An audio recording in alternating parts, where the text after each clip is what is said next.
No capítulo passado de Legado Histórico, contamos a história de quando a Porsche fez sua breve, discreta e pouco bem-sucedida chegada ao Campeonato Mundial de Fórmula 1. Uma chegada que passou com pouca glória e algumas vergonhas importantes. No entanto, neste capítulo vamos aprofundar na história de uma das equipes privadas mais icônicas e bem-sucedidas da história da Fórmula 1. Além disso, desta vez não será o relato de uma história ou de duas, mas de 3 histórias que, embora não envolvam exatamente a mesma equipe, envolvem a mesma marca. Senhoras e senhores, no capítulo de hoje de Legado Histórico, chegou a hora de falar sobre a história pura da Fórmula 1, sobre uma marca que destruiu todas as equipes da Fórmula 1. Com base em inovações e dirigida por um dos maiores gênios que a Fórmula 1 já viu, a história da categoria máxima e de uma das equipes mais bem-sucedidas que já se viu na história da Fórmula 1 é isso mesmo. Essa é a descrição que se encaixa perfeitamente com a Lotus, uma equipe de corridas da época dos garagistas. Foi na década de 50 que, com base em engenhosidade, talento e boas ideias, rapidamente se tornaram uma das equipes privadas com capacidade suficiente para vencer os grandes construtores que a Fórmula 1 tinha naquela época, mas cuja história, apesar de ter terminado em 1994, se estendeu um pouco mais ali por volta do ano de 2010. Então, senhoras e senhores, para não alongar mais este vídeo, sejam bem-vindos ao capítulo 4 de Legado Histórico. A história dos Team Lotus.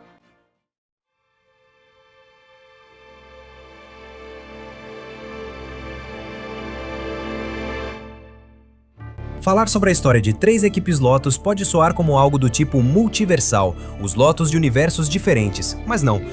Na verdade, é a história de 3 equipes que levam o nome Lotus, mas que acontecem em 2 épocas diferentes. A primeira, e a história base que vamos te contar hoje, é a da equipe privada que esteve na Fórmula 1 desde a década de 50, e as outras 2 são as equipes que chegaram à Fórmula 1 nos anos de 2010 e 2011, respectivamente. Mas a nossa história é a história dos primeira equipe. A Lotus começa no ano de 1952 e tem como protagonista o gênio britânico Anthony Collin. Bruce Chapman, um engenheiro britânico nascido em 19 de maio de 1928, cuja paixão sempre o levou por um caminho direto aos carros velozes e ao mundo da velocidade. Collin foi piloto aviador do Esquadrão Aéreo da Universidade de Londres e se formou em 1949 como engenheiro, mas durante esse tempo, Collin já trabalhava com carros de corrida. E em 1948, ele projetou seu primeiro veículo, que seria o Lotus Mark I, um veículo criado para poder participar de corridas privadas. Embora nunca se soubesse ao certo por que ele chamou seu primeiro carro de Lotus, há várias teorias, sendo uma que foi em homenagem à esposa, chamada por ele de Lotus Blossom, ou Flor de Lótus. Mas este foi o seu primeiro carro a levar esse nome em particular, e tecnicamente foi com ele que Chapman entrou no mundo dos automóveis. Mas com esse carro e sua segunda versão, o Lotus MK2 Chapman começou a experimentar com modificações, buscando que os carros fossem mais competitivos. Por isso, o dinheiro dos prêmios que conseguia em diferentes corridas privadas, ele acabava reinvestindo no desenvolvimento de seus veículos. No início dos anos 50, Chapman já havia construído uma reputação importante como construtor de carros de corrida, e não demorou muito para começar a projetar carros para o nascente campeonato mundial chamado Fórmula 1. Em 1952, Chapman fundou sua própria empresa de carros esportivos, que acabou batizando de Lotus Engineering, cuja sede ficava no Reino Unido. E graças a toda a experiência que estava acumulando, trabalhando em várias categorias com carros esportivos, foi que em 1958 ele decidiu participar oficialmente da Fórmula 1 com sua própria equipe e com seus próprios carros Lotus. Seus primeiros monopostos para sua própria equipe foram o Lotus 12 e o Lotus 16, que eram motorizados pela marca Coventry Climax, e seus primeiros pilotos em tempo integral foram os britânicos Graham Hill. E os primeiros anos da Lotus como equipe privada na Fórmula 1 foram bastante positivos, apesar de não ter competitividade imediata. Em 1958 terminaram em 6º na tabela de construtores e em 1959 terminaram em 4º, tendo somado 5 pontos em toda a temporada em um início que poderia ser caracterizado como lento, mas progressivo. Na terceira temporada, a Lotus conquistou sua primeira vitória oficial na Fórmula 1 com o Stirling Moss vencendo o Grande Prêmio de Mônaco. Vitória para a Lotus em toda a sua história dentro da Fórmula 1. Ação que também se repetiu na última corrida do ano, no Grande Prêmio dos Estados Unidos, onde em seu terceiro ano na Fórmula 1 já conquistaram um vice-campeonato de construtores. E, até esse ponto, a Lotus, além de ter uma equipe principal sólida, fornecia chassis para outras equipes, sendo um negócio bastante lucrativo para Colin Chapman, cujo sucesso estava obrigando a equipe a se expandir de forma significativa. Durante o início da década de 60, Colin continuou experimentando com seus veículos, buscando competitividade. E em 1963, ele projetaria o lendário Lotus 25, um carro revolucionário que foi o primeiro do seu tipo a usar um chassi monocoque, o que significa que tinha apenas uma estrutura e dava ao carro vantagens importantes em resistência e rigidez do chassi. Por ser um carro extremamente rígido, mas que pesava muito menos do que outros chassis que estavam no grid, essa foi uma das primeiras grandes inovações de Colin Chapman. Graças a isso e ao comando de Jim Clark, a Lotus dominou a temporada de 1963, conquistando 7 de 10 vitórias possíveis naquele ano, dando a Colin Chapman, Jim Clark e a Lotus seus primeiros títulos mundiais de pilotos e construtores que conquistariam ao longo de sua história. Repetiram o título de construtores e de pilotos em 1965, sendo a segunda conquista tanto da Lotus quanto de Jim Clark. E durante essa década de 60, Colin Chapman não só se dedicou a revolucionar o automobilismo com suas constantes inovações, mas na verdade também é atribuído a ele a revolução dos patrocinadores que surgiu no final dos anos 60, quando a Fórmula 1 se tornou menos restritiva em relação aos patrocínios que as diferentes equipes podiam ter no campeonato. Pois Colin Chapman fechou um acordo que revolucionou a Fórmula 1 em termos econômicos quando assinou com a marca de tabaco Imperial Tobacco, iniciando o que acabou sendo a era das empresas de tabaco na Fórmula 1, que viveu um grande auge desde então. Até o início dos anos 2000, e graças a esses acordos, a Lotus havia adquirido um respaldo econômico extremamente importante que lhe permitiu ter ainda mais liberdade para poder explorar ao máximo suas ideias e se concentrar em buscar o máximo desempenho possível de seus monopostos. Em 1968, após 2 temporadas difíceis em uma mudança de regulamento que não lhes caiu nada bem, a Lotus chegou ao grid agora sendo motorizada pela marca Ford e com o Lotus 49B, carro que se destacou enormemente pelo seu chassi, projetado completamente ao redor do motor, e que trazia os aerofólios aerodinâmicos que começavam a virar tendência na Fórmula 1. A Lotus se envolveu em uma campanha que acabou sendo um sucesso para a marca britânica, conquistando o título mundial de pilotos e de construtores, que seria o terceiro para a Lotus e o segundo título de pilotos que Graham Hill conquistou em toda a sua história dentro da Fórmula 1. Título que repetiram em 1970, e nesse ponto a Lotus já tinha 4 títulos de pilotos e de construtores. Mas justamente em 1970 foi o ano em que viram a morte de seu campeão, George, que faleceu no Grande Prêmio da Itália daquela temporada, embora com a diferença de pontos que tinha. Mesmo após falecer, tornou-se o primeiro campeão mundial póstumo da história da categoria. Mas essa sempre foi uma das grandes críticas feitas a Colin Chapman e aos seus carros. Seus veículos eram muito inovadores, mas frequentemente isso acontecia às custas da segurança. E muitos pilotos haviam falecido ou sofrido lesões graves a bordo de seus monopostos, mas era algo que muitos aceitavam, pois consideravam um preço justo a pagar por ter um carro competitivo com o qual pudessem lutar por títulos e campeonatos. Nesse momento, a Lotus já possuía instalações maiores e uma equipe grande e talentosa. A Ford como fornecedora de motores e o apoio de uma gigante do setor de tabaco que injetava dinheiro na equipe. Neste momento específico da história, a Lotus estava em seu auge absoluto, em sua era dourada, já com 4 títulos de construtores e de pilotos conquistados. Para 1972, a Lotus continuava explorando inovações e naquele ano competiu com o Lotus 72, que foi um conceito criado em 1971 que explorava o potencial aerodinâmico das asas naquela época e que levava o conceito da aerodinâmica vários degraus à frente de todos os seus rivais. Mas para aquele 1972, eles tinham uma versão desse chassi que aproveitava completamente os benefícios e minimizava os problemas que as versões anteriores haviam desenvolvido. Apesar da oposição e das interrupções, tentou colocar a equipe Tyrrell na temporada. Ninguém impediu a equipe de conquistar o 5º título de construtores e pilotos, com Emerson Fittipaldi vencendo 4 corridas e sendo campeão mundial de Fórmula 1 em 1972. No entanto, em 73 as coisas não foram tão simples, porque embora tenham conseguido ganhar o título de construtores conquistando sua 6ª coroa, perderam o título mundial de pilotos para o piloto da Tyrrell, Jack Stewart. Em 1970 foi a única vez que essa equipe não conquistou ambas as coroas em uma temporada vitoriosa. Mas independentemente disso, até esse ponto já haviam conquistado 50 vitórias na Fórmula 1, 6 campeonatos de construtores e 5 de pilotos. E, estatisticamente falando, eles eram uma das melhores equipes não só do grid daquela época, mas de toda a história da Fórmula 1. No entanto, depois disso, a Lotus sofreu uma queda de competitividade bastante notável nos anos seguintes, pois em 74, 75 e 76, os carros dessa equipe estavam longe da competitividade que os caracterizava. O Lotus 72 começou a ficar obsoleto, e só em 1976 eles trocaram o chassi pelo Lotus 77, que tinha muito potencial aerodinâmico, mas era bastante limitado na questão da suspensão. Portanto, a sequência de sucessos parou, até que em 1977 eles conseguiram vencer algumas corridas, mas foi justamente nessa temporada que surgiu a última grande inovação desse grupo de gênios da Fórmula 1.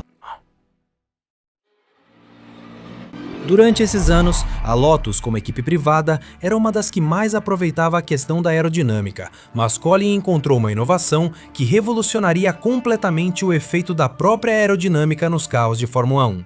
Durante o desenvolvimento do Lotus 78, Chapman detalhou em um documento de 28 páginas como melhorar a aerodinâmica do monoposto, modificando os radiadores nos pontões, para assim reduzir a resistência do ar.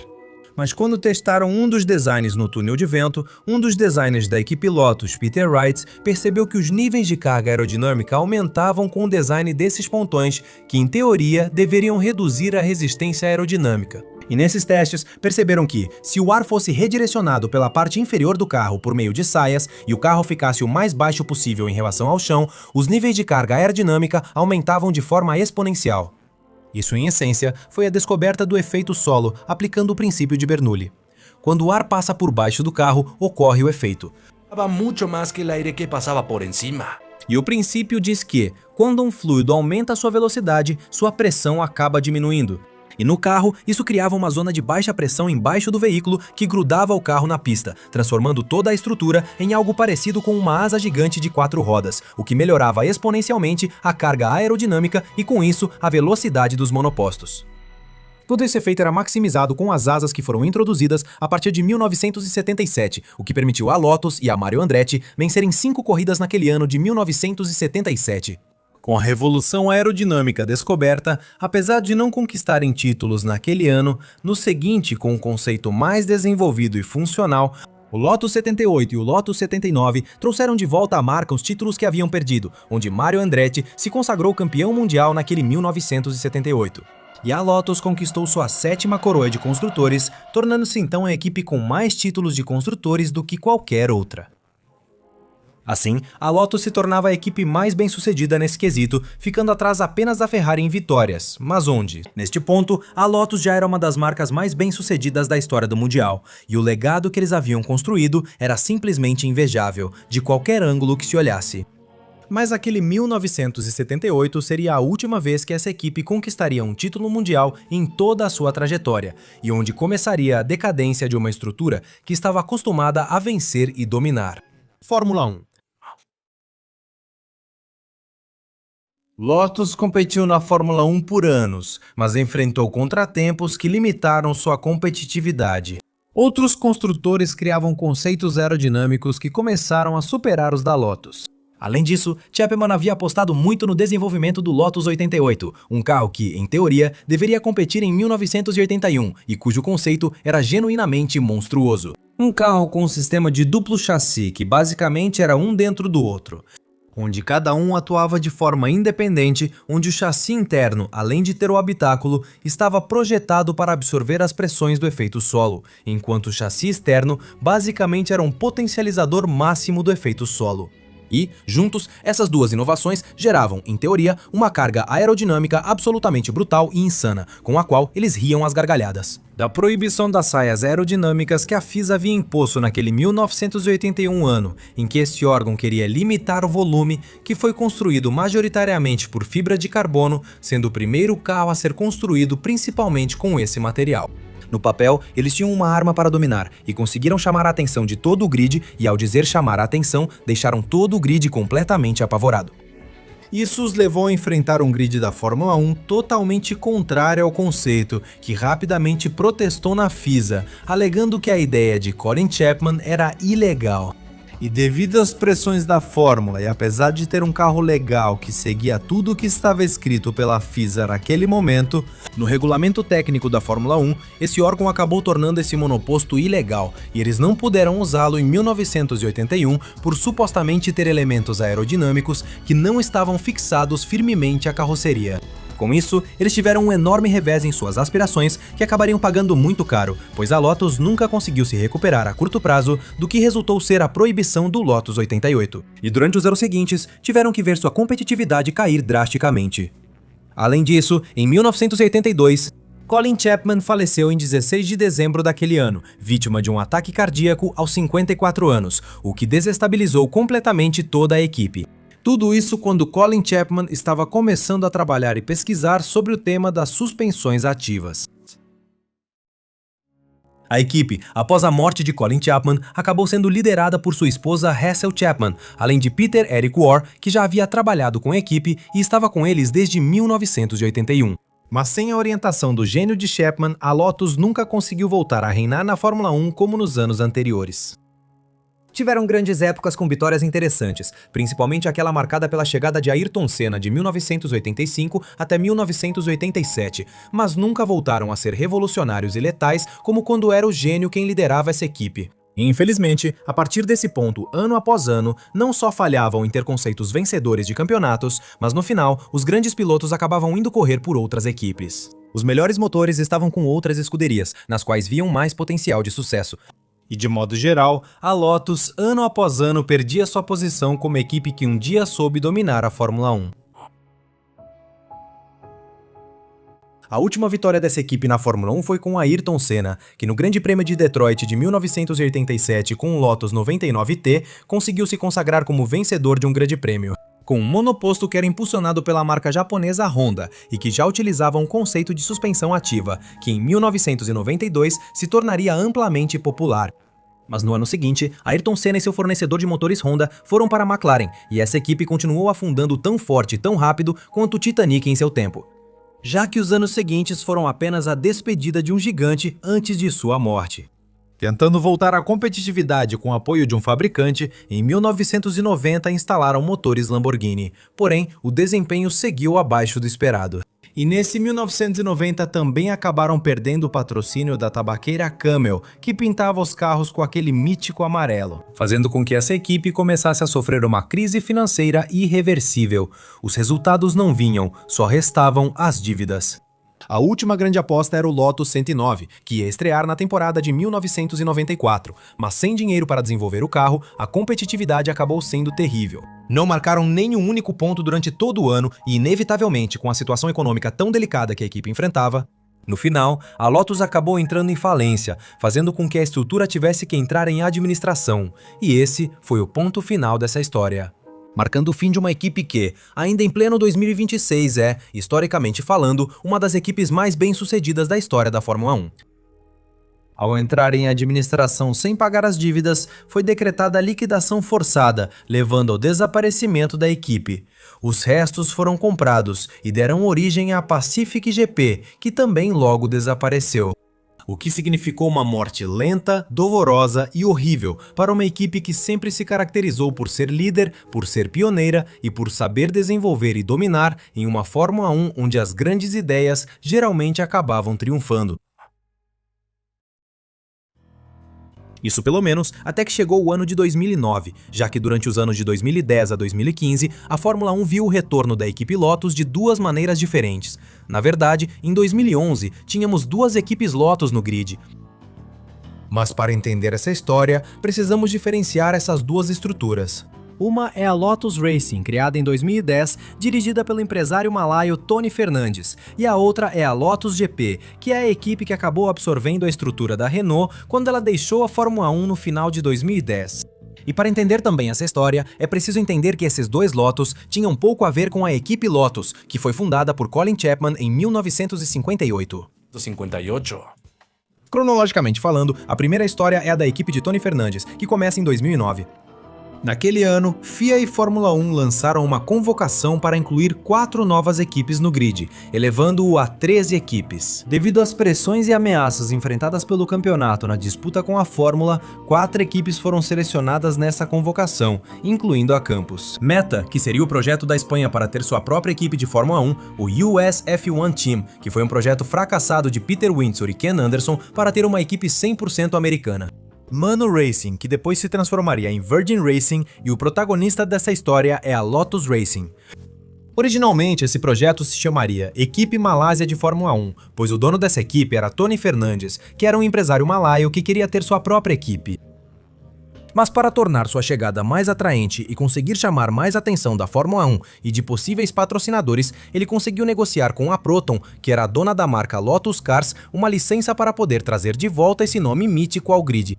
E foi assim que o Team Lotus passou a fazer parte daqueles times que estrearam na Fórmula 1 em 2010, onde, embora sua competitividade estivesse bem distante do que em algum momento significou a marca Lotus, dos times novos que haviam entrado em 2010, eles eram de longe os mais bem preparados e os que estavam obtendo os melhores resultados naquela temporada. Eles terminaram o campeonato de 2010 na 10ª posição do campeonato de construtores e esperavam e apostavam em ter um crescimento muito maior assim que se consolidassem dentro da Fórmula 1. No entanto, a aventura deste Lotus Racing não duraria muito mais, pois em 2011 outra equipe, Lotus, chegou ao grid e era aquela que estava dirigida pela Renault Motorsport, que após a venda da equipe principal pela marca francesa, os novos donos dessa estrutura, liderados pela empresa Gene Capital, negociaram com a marca Proton, que era a dona da Lotus, para poder usar seu nome como patrocínio, fundando uma segunda equipe chamada Lotus Renault GP. Mas ambas as equipes eram completamente diferentes uma da outra, e essa situação surgiu devido a uma disputa legal que existiu entre Tony Fernandes e a marca Proton, onde, evidentemente, ambos entraram em litígio pelo uso desse nome.